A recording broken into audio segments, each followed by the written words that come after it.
لیکن کمال ہے نا، یہ نہیں سوچا کہ اگر رب روٹ گیا تو جب وہ روٹ جائے نا تو سارے رشتے بھی بندے کے پاس موجود ہوں تو کوئی کرامت نہیں ہوتا، پھر کروڑوں روپیہ جیب میں ہوں تو ڈاکٹروں کی دوائیاں اثر نہیں کرتی۔ وہ روٹ جائے تو پھر انسان اس طرح سے پھسلتا ہے کہ بڑے بڑے اس کے پاس دروازے ہوتے ہیں پر کسی جگہ اس کا ہاتھ نہیں لگتا۔ خدا را خیال کریں، دنیا روٹتی ہے تو روٹ جائے، رب رسول ناراض نہ ہونے پائے، اس کا خیال کریں۔ حضور فرماتے ہیں وہ مسکراتا ہے، اسے خوشی ہوتی ہے جب کوئی اس کا بندہ اس کی طرف رجوع کرتا ہے۔ آپ دیکھیں نا، سارے ڈاکٹروں نے کہہ دیا کہ اس کے تو گردے، معدہ، جگر، ہر چیز ختم ہے، گھر لے جاؤ، خدمت کرو، ہر طرف پریشانی ہے۔ وہ بندہ بھی سمجھ گیا ہے کہ آخری وقت آ گیا، کل جاؤں پرسوں جاؤں، تیاری ہو گئی، سب لوگ آ گئے، باہر والے بھی آ گئے، یہ ماحول ایک عجیب رنگ اختیار کر گیا۔ اچانک ایک ڈاکٹر نے آ کے کہا نہیں غلطی لگ گئی تھی۔ مجھے بتائیے انداز کیا ہوتا ہے؟ بغیر دوائی کے بندہ اٹھ کے کھڑا نہیں ہو جاتا، او میں تو بچ گیا ہوں۔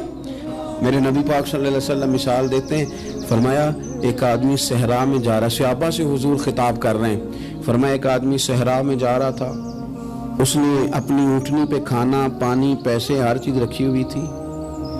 صحرا تھا بہت بڑا، درمیان صحرا کے گیا تو تھوڑا سا سستانے کے لیے، آرام کرنے کے لیے اونٹنی سے نیچے اترا۔ اب اس نے اونٹنی کی لگام، اونٹنی کی نکیل اپنے سرہانے کے نیچے رکھی، ہاتھ کے ساتھ پکڑی اور سو گیا۔ تھوڑی ہی دیر کے بعد جب اس کی آنکھ کھلی تو دیکھا اونٹنی غائب ہے۔ صحرا میں وہ پیدل نہ آگے جا سکتا ہے، نہ پیچھے جا سکتا ہے، نہ دائیں نہ بائیں، کھانے کو روٹی نہیں، پینے کو پانی کا قطرہ نہیں، تھوڑا ادھر بھاگا ادھر بھاگا، تھک گیا۔ کریم محبوب فرماتے ہیں وہ پوری طرح نڈھال ہو گیا اور مایوس ہو گیا، معاذ اللہ، مایوس ہو کے دوبارہ اسی جگہ آ کے لیٹ گیا جہاں پہلے لیٹا تھا، انتظار کرنے لگا کہ اب موت ہی آئے گی، آخری وقت ہے، اب نہ میں پیدل یہ صحرا کراس کر سکتا ہوں، نہ پیچھے جا سکتا ہوں، نہ کھانا ہے نہ پانی ہے، سوائے موت کے کوئی سہارا نہیں۔ حضور فرماتے ہیں وہ رستے میں دوبارہ لیٹ گیا، اچانک اس نے رخ بدلا تو اونٹنی سامنے کھڑی تھی۔ حضور نے صحابہ سے پوچھا بتاؤ نا اسے بھلا کتنی کو خوشی ہوگی؟ یا رسول اللہ جی سے نئی زندگی مل گئی ہے۔ نبی پاک صلی اللہ علیہ وسلم فرمانے لگے اس کی اونٹنی مل گئی، بتاؤ بھلا اسے کتنی خوشی ہوگی؟ یا رسول اللہ وہ تو دوبارہ دنیا میں آ گیا۔ حضور فرمانے لگے اسے کچھ بھی خوشی نہیں ہوئی۔ جب کوئی رب کا گناہگار بندہ آ کے توبہ کرتا ہے، رب کو اس سے کئی گنا زیادہ خوشی ہوتی ہے۔ میرا بندہ آ گیا ہے، میرا بندہ آ گیا ہے، میرے گھر آ گیا۔ اس نے آنسو بہائے ہیں، اس نے کہا اللہ میں تیرا ہی ہوں، تیرا ہی رزق کھاتا ہوں، تیری ہی زمین پہ رہتا ہوں، تیرے نام سے میری سانسیں چلتی ہیں۔ وہ آ گیا۔ فرمایا اس اونٹنی والے سے زیادہ رب کو خوشی ہوتی ہے جب گناہگار آ کے توبہ کرتا ہے۔ گناہگاروں کے آنسو اس کی بارگاہ میں بڑے مقبول ہیں، لیکن ہم رسم ادا کرتے ہیں، توبہ نہیں کرتے۔ ہم اپنے آپ کے ساتھ دھوکہ کرتے ہیں، جھوٹ بولتے ہیں۔ ہم نہ گناہگاروں پر بھی فتویٰ دینے میں جلدی کرتے ہیں اور نیکی پر بشارت دینے میں بھی جلدی کرتے ہیں، حالانکہ یہ ہماری ذمہ داری نہیں۔ پتہ نہیں اللہ تعالیٰ کس کو کب توفیق توبہ دے کے اپنے قریب کر لے، لیکن بڑی جلدی ہے، بڑی جلدی فتویٰ دینے میں۔ اور یہ فتویٰ صرف مفتیوں کا نہیں رہ گیا، یہ میری طرح کے، آپ کی طرح کے ڈھیروں لوگ ہیں جنہوں نے جیب میں فتوے ڈالے ہوئے۔ بھئی آپ نے کیوں ذمہ داری لے لی ہے جنت میں داخل کرنے کی اور نکالنے کی؟ یہ تو میرے رب کریم کا کرم ہے، وہ جس کو چاہے جب چاہے جتنا چاہے عطا کرے۔ لیکن کچھ لوگ نا بڑے پکے ہو گئے ہیں کہ شاید جو میں سوچ رہا ہوں وہی درست ہے۔ کبھی کبھی کچھ چیزیں عجیب بھی ہوتی ہیں، لہذا خدا کی رحمت پر بھروسہ کر کے بات کرنی چاہیے، اپنی مرضی کے فتوے نہیں داغنے چاہیے۔ وہ دیکھو جی فلانا بندہ یوں کر رہا ہے، آپ کو پتہ ہی نہیں پوری بات کا، آپ کو علم ہی نہیں پوری بات کا۔ حضرت بہاءاللہ نقشبند بخاری رحمت اللہ علیہ فرماتے ہیں میں حج کرنے گیا تو وہاں میں نے ایک آدمی کو کروڑوں کا کاروبار کرتے دیکھا، تو میرے دل میں خیال ہے یہاں بھی اللہ اللہ کرنی چاہیے تھی، دنیا داری کر رہا ہے۔ لیکن فرماتے ہیں حج سے فارغ ہوئے تو میں نے دیکھا وہی بندہ سارا کچھ رب کی بارگاہ میں خیرات کر رہا ہے، اور سینکڑوں غریب حاجی ہیں جن کو پورے خرچے دے رہا ہے۔ تو میں نے وہی اپنی سوچ سے توبہ کی کہ میں کہاں تھا، بڑی جلدی